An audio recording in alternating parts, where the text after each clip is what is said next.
This is a show about facing fear, unlocking courage, and taking action. Courage isn't necessarily a daunting thing. It's going to give you more purpose. It's going to give you more drive. It feels like making a courageous decision is going to get you closer to who you aspire to be. It's knowledge plus faith plus action equals courage. The agency came back with an ad that started out with football is gay. It was all about football is for everyone. And I knew that it would be controversial, but I also knew it would be so meaningful. It would also send such a clear signal that the NFL really stood for inclusion and equality for this community. Round and round the shield goes.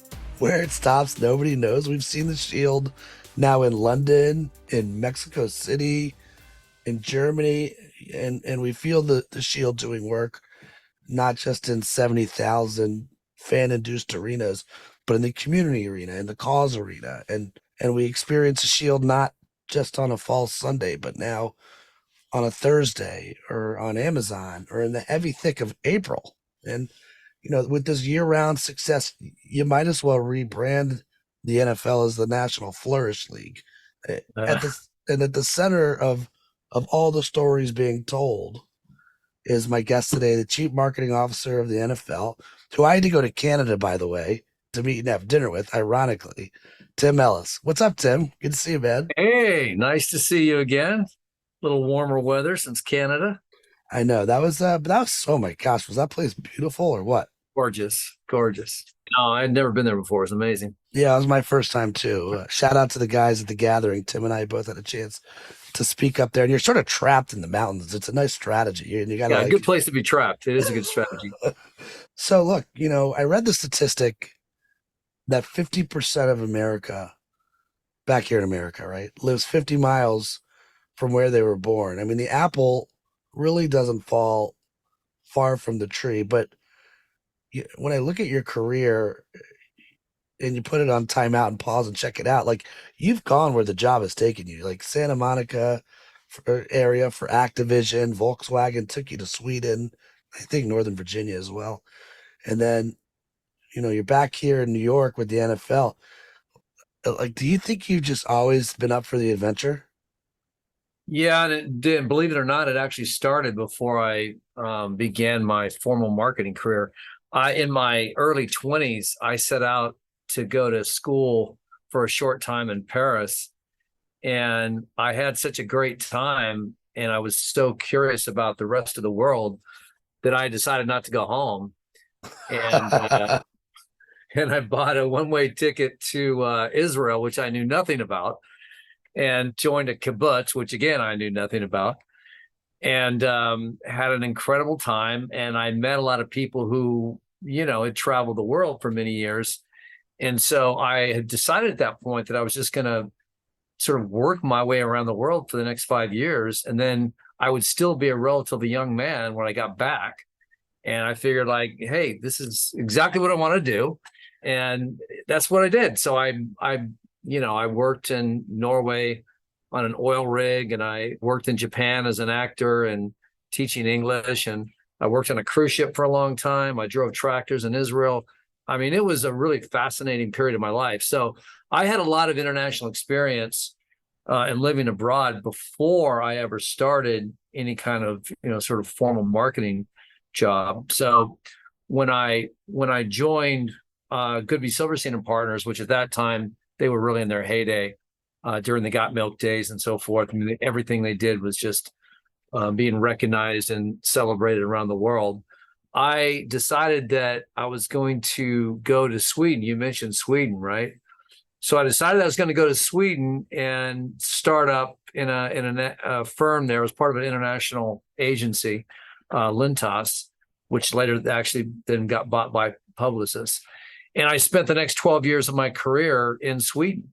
And some of that was in the agency world. And then I went over to the client side for the first time. It was actually Volvo that I worked for over there.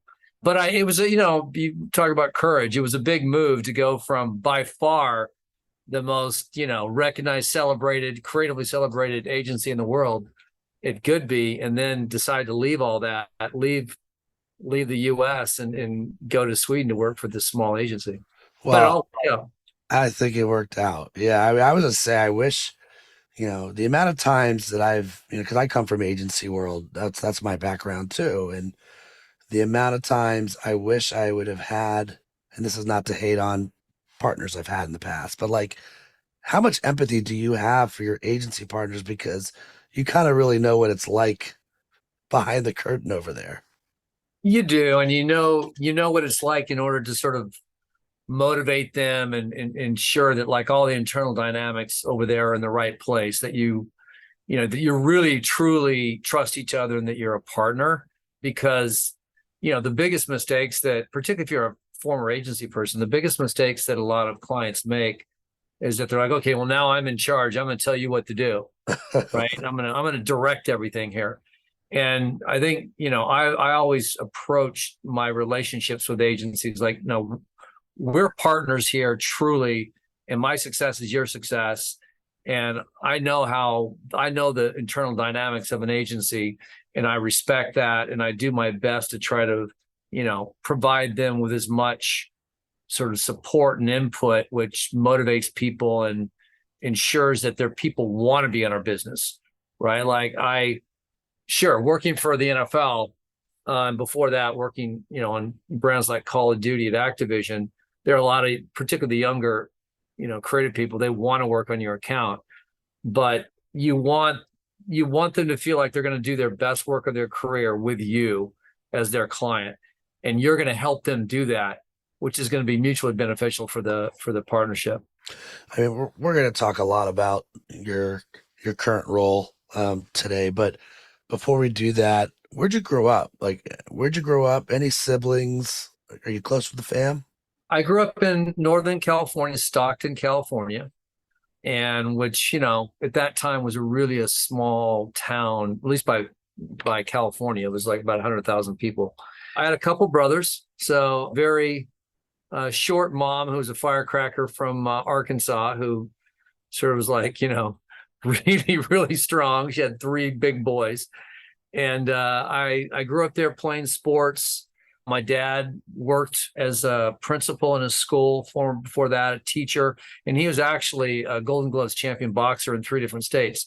So again, my two brothers and I, we grew up in the gym, him teaching us how to box. And This is good to know. This is good to know.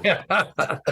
And we spent our youth sort of playing sports, and we played Friday Night Lights, right? We played football on Fridays, all three of us. But then toward the end of my high school there, in my senior year, I walked into the theater, the stage theater, and tried out for a play where I could use a sword, Romeo and Juliet. And it was very athletic, and I thought it was cool. So I ended up loving it and decided not to go to a traditional university and go to an acting conservatory. And so I spent those 2 years there, which was really then, when I told you earlier that I went over to Paris after that, I just, I was interested in exploring and discovering things, and not necessarily just jumping into a more traditional work environment straight on. Yeah, so I imagine that look, our business there is theater. Like, anytime there's a subjective, especially in the idea space, it's like there is theater involved. And Yeah. it's funny, I always say my dad is a lawyer, my mom was a teacher, and my style of presentation is smack down the middle. Like, I've got the empathy and the thoughtfulness of my mother, the third grade teacher, but I have the reality of, like, every day you're presenting an idea is like a lawyer presenting it to a jury. And you got to make Right. sure the first piece of information is set before you move on to the next, and then the next and the next. So I do think there's theater in the way I was sort of brought into the world. Of the 3 siblings, just the 3 of you, 3 brothers, Yeah. where are you in the order? I'm middle. Oh, the middle. I'm in the middle. And both of them, they pretty much stayed where they grew up. So my younger brother is still in Stockton, although he's about to move to the Napa area, Yountville, but because he's in the wine industry. But my older brother went from high school to college in Texas and never left. Mm. So, they, for whatever reasons, they didn't really have the same itch that I did. And neither did my father. I told you he was a boxer, but his family, his dad worked around the world in the military. So he had to travel around the world. So when he came back to California and started his own family, he didn't want to go anywhere. Right? He wanted to stay, and he did. And he stayed in that Stockton when he was a young man, stayed in Stockton his whole life. So I've really been the only member of the family who had that sort of desire to, explore and see the world. But I've been that way my whole life. I was gonna say, where do you think the curious gene came from?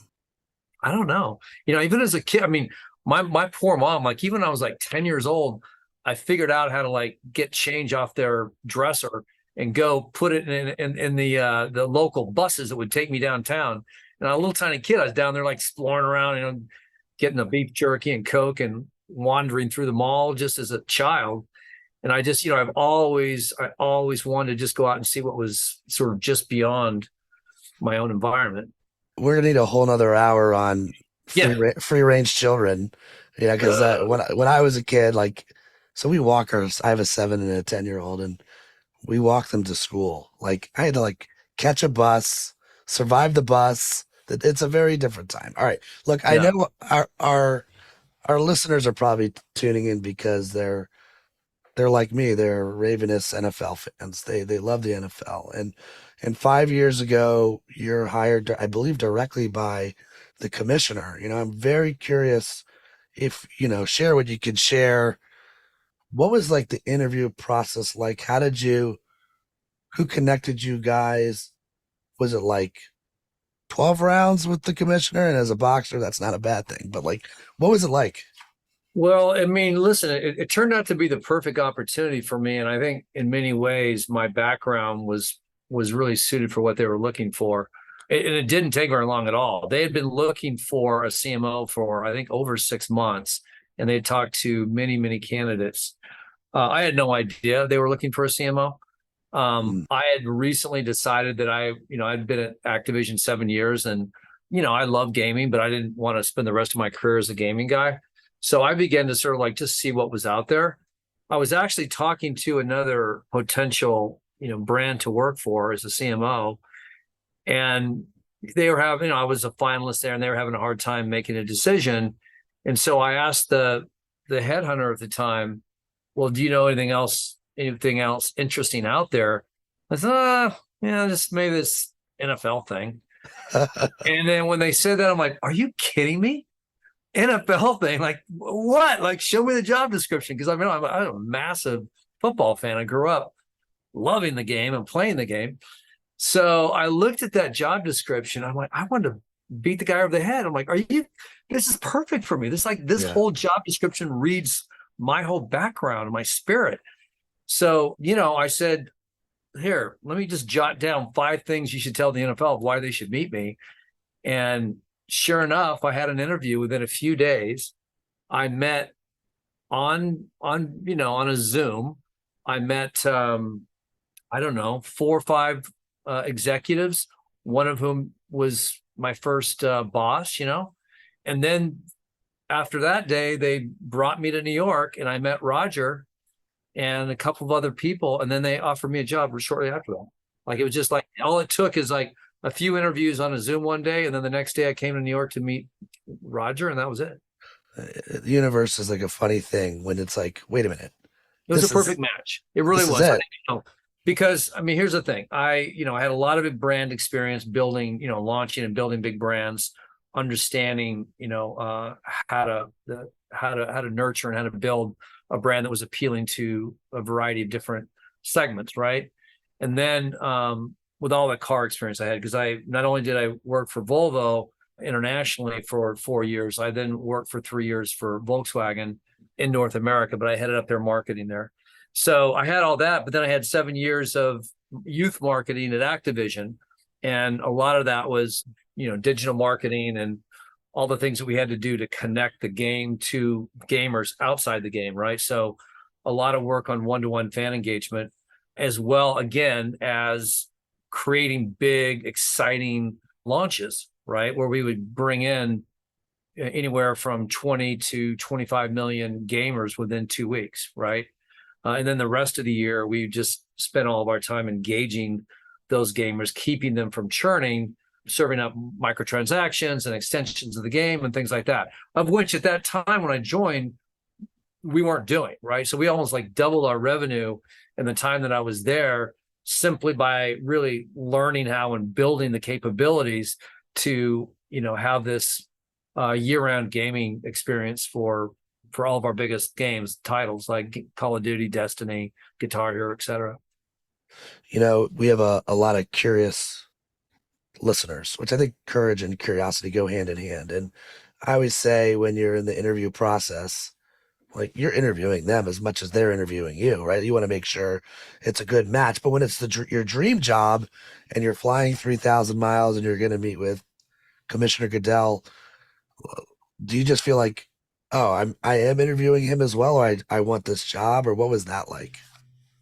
Well, I think I'd heard enough from, the people who I'd interviewed before to know that I had a good opportunity to be successful there, right? Like all the things that they said that they wanted to do, needed to do, I felt like I had a good grasp on how to do that.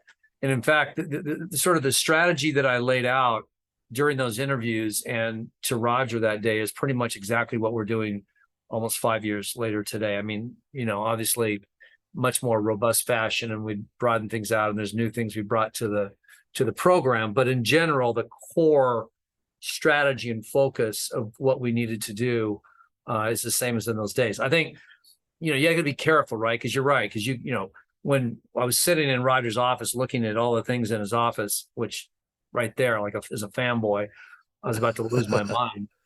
And, I see him walking down the hall and he coming, and Roger's a big guy, like John Wayne coming into the room there.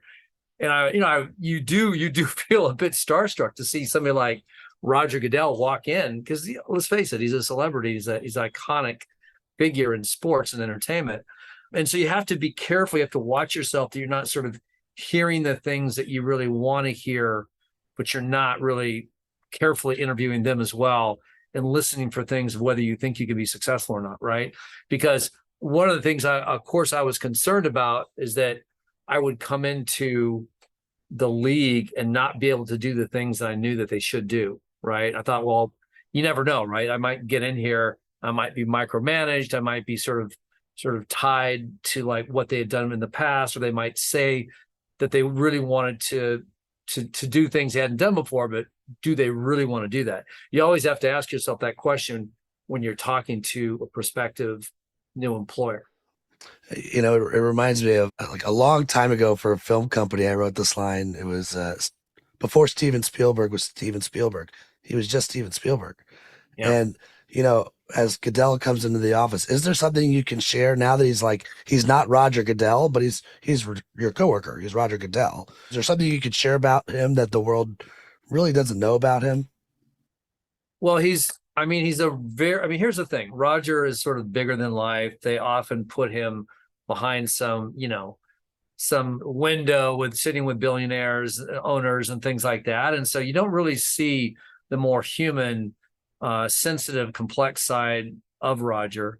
And he's a very thoughtful, sensitive person.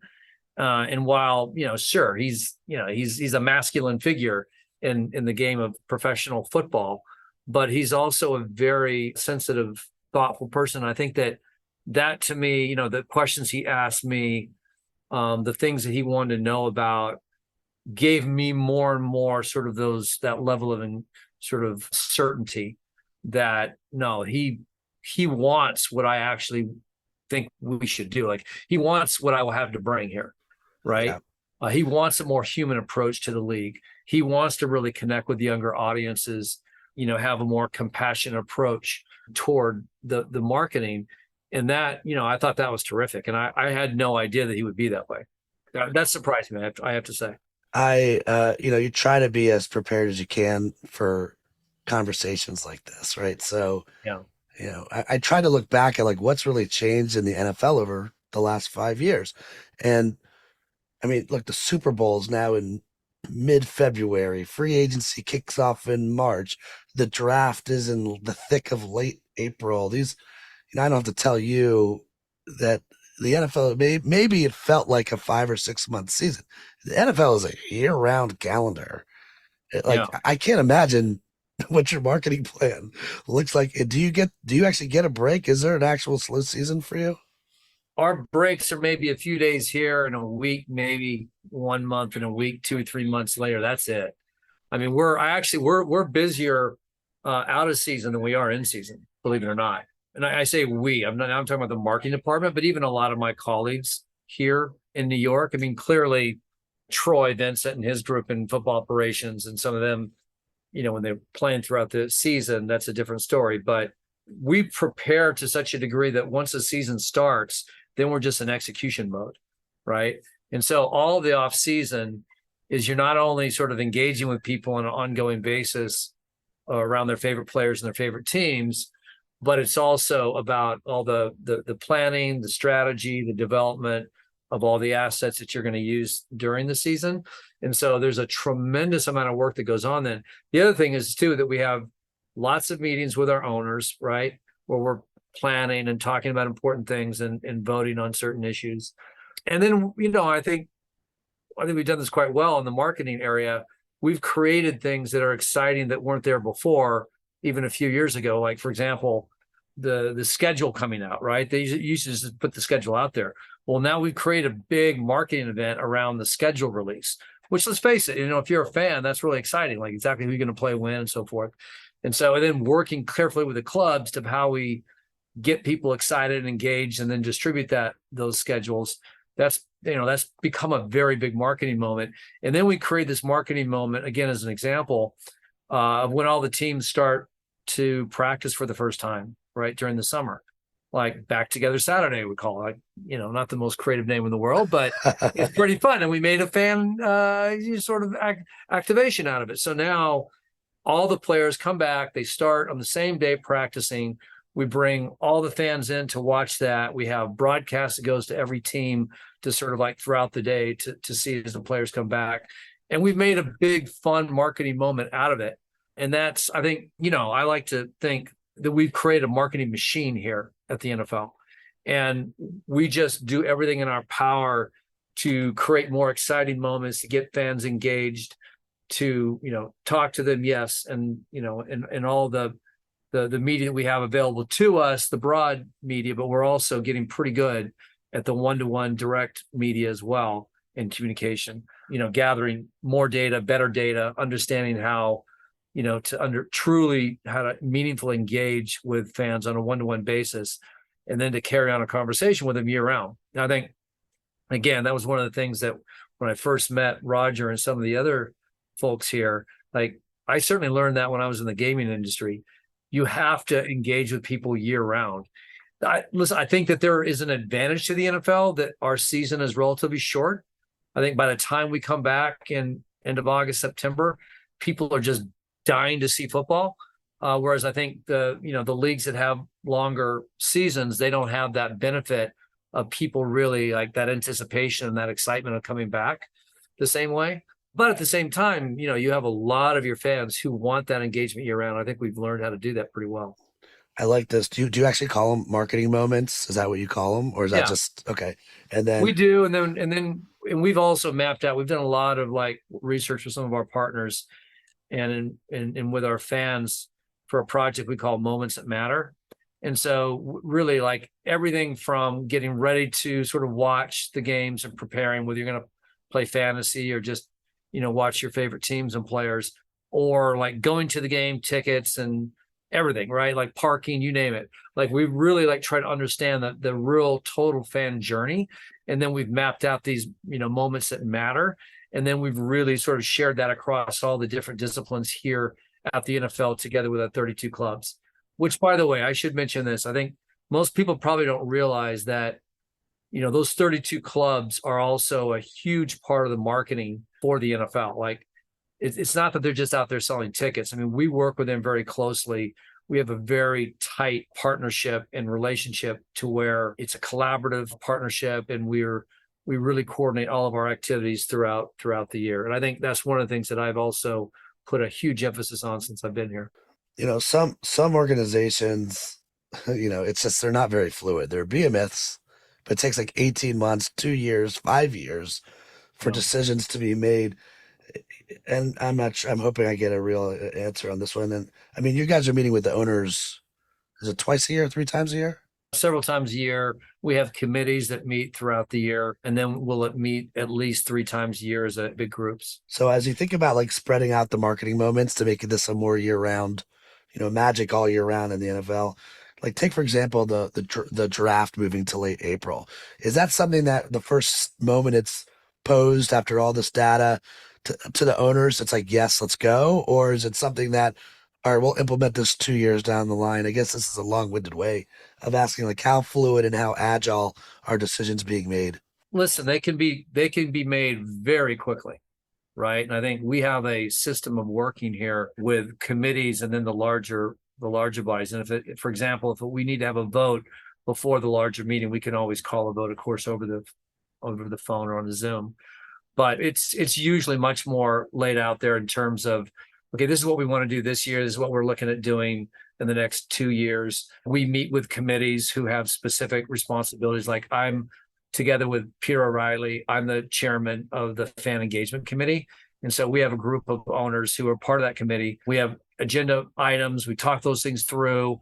We agree on things, get alignment, and then we take those to the larger all 32 owner meetings to present and if necessary to get a vote on. And so things can actually happen quite quickly. And I think I have been very impressed with the way that the owners, if they believe that you've provided the right rationale and data points and justification for a decision, they'll get on board right away. Like it happens very quickly. Okay, I gotta ask this question. Yeah. You said you're a fan growing up. Are you allowed to have a team anymore? The answer is yes and no, and it's not. I'll tell you exactly what I mean by that. Of course, we're supposed to support all 32 teams, and we cannot ever favor a team because you're a personal sort of fan of any given team. At the same time, I mean, people get into sports most of the time because they're sports fans themselves. They're interested in it because they're fans themselves. So pretty much, I don't think I know anybody here who doesn't have a clear team, and you're allowed to sort of talk about that team, have that team up in your office if you want, things like that. But again, you have to be objective. You have to be careful that doesn't get into your decision making. But yeah, sure, you're allowed to have a team. Okay, so you're probably not walking into an owners meeting with like a foam finger on, anything like that. No, you're not doing that. But like I have colleagues that everybody laughs and they know that they're big fans of, the Packers or the Cowboys or whatever. And there's no secret around that. They make jokes around it sometime, but we're all professionals here. We're all supporting all 32 teams. I mean, we kind of talked about how you go on this journey and you try to design a life, which I think is what marketing is, by the way. It's like design a life, stand for something, and you try to find something that you really love. Is there like a part of the job that's absolutely your favorite? Working with the players, I talked to you a little earlier about, the things that I knew immediately strategically when I started talking to Roger and some of the people here. The first major thing was like helmets off. So now like we refer to it as the helmets off strategy, which sounds simple, but if you really think about it, most of the highlights and everything that are out there, players always have their helmets on. And they get, even after they score a touchdown, they don't take their helmets off in the end zone. So except for like a handful of the players historically who were, quarterbacks and the most talked about players in the media, nobody knew who these guys were, right? They didn't even know what they looked like, much less knew who they were as human beings. So the sort of the biggest strategic sort of shift that I made when I came in is like, everything's got to be helmets off. Unless it's a highlight reel, it's all helmets off. And let's understand, let's get to know who these players are. Let's get behind the things they care about. And that could be entertainment, that could be gaming, fashion, or fitness, or, anything else. Or it could be causes. It could be philanthropic endeavors that they really believe they want to be involved with and they want to get behind. And let's help them express themselves and let's help them be their voice to the outside world. And so really that helped us at the NFL have a more human, more authentic voice. Quite frankly, let's face it, fans care about players and teams. They don't care about a shield, right? So having the players be the face of the league and to connect with people on an emotional, human level had a very positive impact on the perceptions of the brand and on how much people really wanted to be a part of the NFL. And so that's a long way of saying that, yeah, my favorite thing is the thing that I really focused on when I came here is like, let's get close and intimate with the players. And so I've gotten to know so many players, and some of them I, even call friends at this point and know quite well. And I always am looking with the new recruits that come in for the draft. We got the draft coming up now in just a couple of weeks. It's just so rewarding and interesting to get to know these guys and really align with them and partner with them, earn their trust. And it's just, that makes the job all the more rewarding and interesting. And there's just social media, the screens, the amount of screens that are available to us to get to know these real stories and these real players, and they're not even players, they're people, right? And really get to know these people and what they're all about. It's been a wild 5. I don't see it slowing down. No, storytelling around players is the secret to continuing to make the league and all the teams and players more relatable, more relevant, continue to find sort of modernity within the league, right? And then again, like that emotional connection. I mean, look at the Kelsey brothers and their mom, right? I love it. I mean, it's a phenomenon. Right now, I went to see Travis at Saturday Night Live a few weeks ago, right? It was so much fun. His brother was on stage as well. And like, that's just a great example of like, you get to know who these guys are, get to know their families and so forth.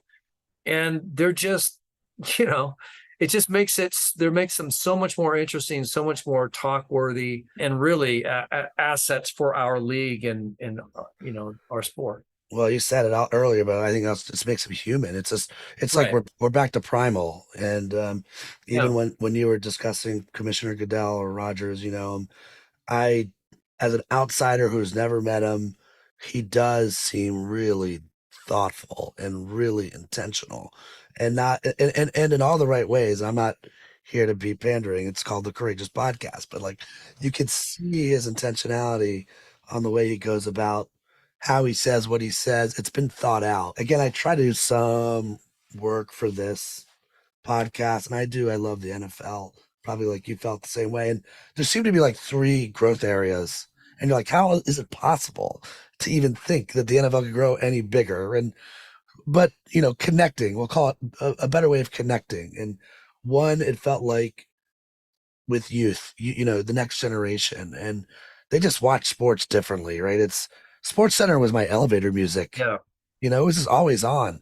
So, one, I think youth marketing and making sure you're connecting the right way, and they're going to stick around for a 3-hour game and beyond. 2, I think the Super Bowl spot clearly was like, hey, how do we better connect with women and support women in their quest to be great athletes? And then I think international, just all the places you're going. I'm sure there's more, but am I in the ballpark on these are like 3 core areas of focus? Absolutely. You mentioned 3, and then the international is a 4th. It's obvious that young people have a lot more things to do, a lot more things to get their attention than they did, 20 years ago. Certainly in the last 5-10 years, it's just been an explosion of opportunities for engagement digitally and with entertainment choices. And so that's the most obvious thing, which makes engaging youth and getting their loyalty very, very challenging today. The other thing is that kids just don't play sports the way they used to, right? Like the level of activity, physical activity in sports, because of screens, right? There isn't the same level of you can't depend on kids necessarily playing. So we put a tremendous amount of focus on youth participation and football participation, right? And you saw a lot of things that we've been doing recently, not only in youth tackle, but in youth flag, right? I mean, it's one of the fastest growing sports in this country and internationally, youth flag. So we're really, as a league, getting behind that and working together with the 32 clubs to drive these youth programs. And flag, girls flag in particular is a huge opportunity. We're getting flags sanctioned in high schools across the country now. We're creating playbooks of for all 32 teams. It's like, okay, how much does it cost to get a program started in your local area? What are the things you need to do from an officiating perspective, equipment, how do you contact people in your local organizations to get it going? All these things have been thought through. We've learned from the teams that have really made a lot of progress in a short amount of time. And we're really making a tremendous effort to sort of grow the game with boys and girls in grade school and high school throughout the country. Okay. And that's all, again, it's because it's just more difficult to sort of engage younger people today when it comes to physical activity in sports. And all sports are experiencing this, which probably won't surprise you. Younger people, put it this way, if you're going to be relevant, you've got to surround yourself with other younger people who just burn for all these emerging platforms and all these things that just continue on a daily basis to emerge, right? So like I do my best to bring in the brightest and the most sort of ambitious younger people who understand these platforms, who understand how to connect, who are really just hungry to understand what's coming about on a weekly basis. And then I lead them in the right direction and I unleash them. I don't tell them what to do on a daily basis. I wouldn't know what to tell them anyway, right? So I really do my best to sort of allow them to pioneer and to do things that we haven't done here before, with the understanding that you have to have that level of trust and, sort of, this is my mission. And that's the way that we're connecting with these younger audiences. And some of it's done through core influencers, and some of it's done through developing relationships with core partners like TikTok and all the major platforms, Instagram, Facebook, you name it, Snapchat. So it's some of it's through that. And then, like I said, some of it is just really through being willing to sort of take your hands off the reins to have the right people just move things forward, right? We're bleeding dangerously into a leadership conversation, right? I mean, Yeah. right, in a good way. And I think often usually you remember your best boss, Yeah. and you remember your not so best boss. Not so best boss. You're not so best boss. And you learn what to do by watching what not to do. And so, and it always comes down to trust. I think it comes down to trust. So the idea of hiring somebody or people who are really good at things that you're not, and giving them permission to experiment and play and learn back. I mean, you're the guardrails on this thing, right? Why is that so hard for leaders? Like, why is it just fear? I think it's fear. And I think it's like they're afraid they might do something which might catch somebody else's attention, and then they're going to be blamed and things like that, right? And I think you can always pull back, right? You can always decide that you're going to pull back on something. And I think that if you really want the best out of people, you let them do things which they can discover and find, and, have a level of like recognition for what they're bringing to the company, right? To own things, right? And I think that's when teams get excited. And I like to learn this stuff, right? It's not that I'm not interested. I just don't have the time to sort of learn about these things on a day-to-day basis. And I'm not, I'm not always surrounded by the people that they are. So I get involved myself. I ask a lot of questions. I learn things all the time. People are saying, well, you don't know so-and-so? Like, no, I don't. Tell me about them, because I want to know. And so it's fun for me because I'm constantly exploring. And then, of course, I may have thoughts and ideas on how we can further leverage an opportunity or further leverage a relationship, and say, hey, that thing that you're doing right now, let's do it times 10. I'm like, that's a huge opportunity. That's a big idea. Let's really grow that thing, which obviously that also gets, individuals and teams excited when suddenly something they're doing, you get so excited about that you want to put even more resources into it and want to make it an even bigger program. I mean, this is a pull the Ryan Bourbon string line, so I'll acknowledge that out of the gate. But I've always said, every single time I've had a team work on a courageous idea, they're happier, they stay later, and the return is through the roof. And every time it's a safe idea, my office was empty at 4:59. I had a closed door meeting with somebody. Right. And guess what? The return was mediocre. We always say courageous ideas are the only ones that matter. And you think about the NFL. Is there a brave move? Like, what was the bravest, the most courageous move you've seen the NFL make to date since you've been on this rocket ship. And by the way, it might have been an unpopular choice, but was the right choice. I'm curious if there's one that stands out. Well, there's probably one, but it's connected to a lot of other things or strategy that we've been doing over the last few years. So Carl Nassib, who was the first gay player to come out a couple years ago, it was a big event, right? And I felt when I saw that, I felt like, you know what, this is a moment. This is a moment we should just like let pass, right? And so I talked to our team, I talked to our ad agency. I said, I want to do something that really like is something that people will pay attention to and get excited about, and it really is it fits the incredibly courageous thing that Carl just did.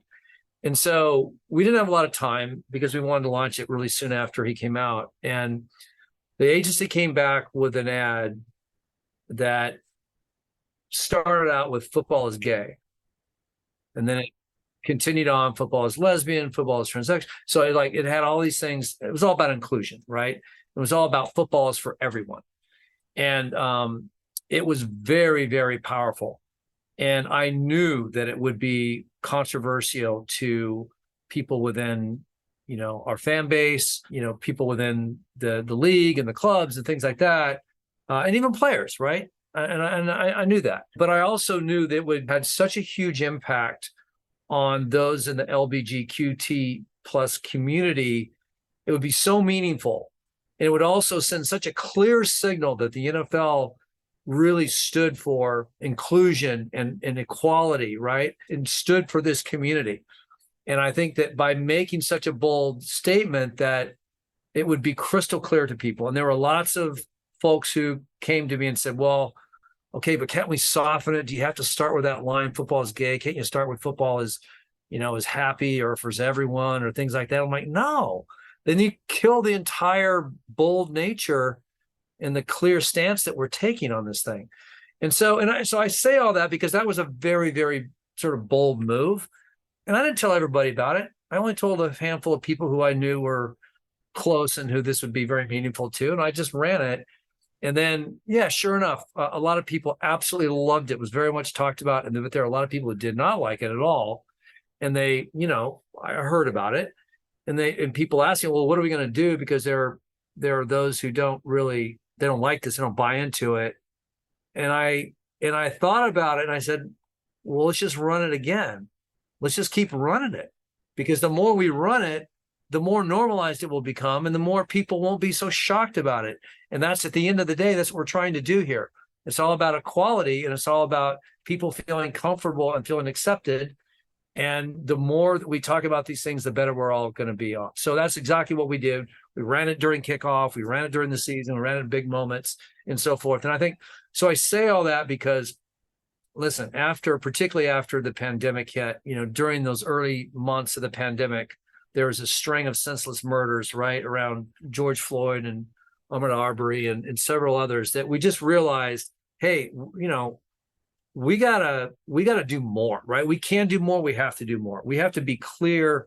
Yes, we have a lot of incredible programs that we're working with all these partners. We're donating, $500 million a year to these programs, but we have to put it all together. We have to talk about it. We have to have a clear stance. We cannot be on the fence. We can't sort of say, oh, well, yes, we have a fan base which is split between right and left. And yes, some of our fan base thinks this is politics and not football, and they don't like us talking about it.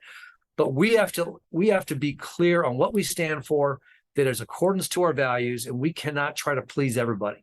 We got to do the things that we know is right. And so we began to put together a program around social justice that was much more consistent. We talked about it throughout the year. We were much more clear in the things that we were saying. And all these programs that actually had been going on for several years, people became more aware of them. It began to connect more with the NFL.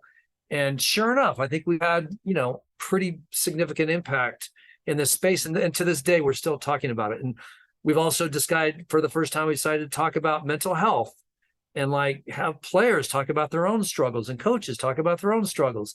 And so talking about these very sensitive, complex, and to some controversial subjects, talking about these things in a very clear, consistent way without backing off and without sort of, trying to hedge our approach to it to where people wouldn't get upset. I think that, it's a long way of answering your question. It's been I would say, a very courageous move by the NFL to sort of not to listen to everybody, but to do the things that they thought were right. Well, And frankly, let me just mention one other thing. We made some mistakes as a league. We made some mistakes post Colin Kaepernick, and things that the Commissioner Roger said himself, like if I could go back with Eric Reed and with Colin and all these, I would do things differently. And like talking about that openly, showing a level of contrition and like openness, and I think being humble actually went a long way with a lot of people. And I think that's, again, it's not every company's willing to do that, right? Not every company's willing to admit mistakes. And I think those are also things that I see, at least, as, having the courage to move ahead. I mean, I don't see any companies, if you don't have humanity at the top in the leader, then fear really does win. And I think it's very easy for us out here to look at the NFL and think about it, which you can see my hands, like 70,000 people in a stadium, this behemoth. But like when you just get down and serve the player who's a human, they're not a player, they're a human, right? As you said, just tell the stories of the humans that just happen to wear a uniform. They happen to be gay. They happen to have a mental health issue. They happen to have something going on in the equality arena.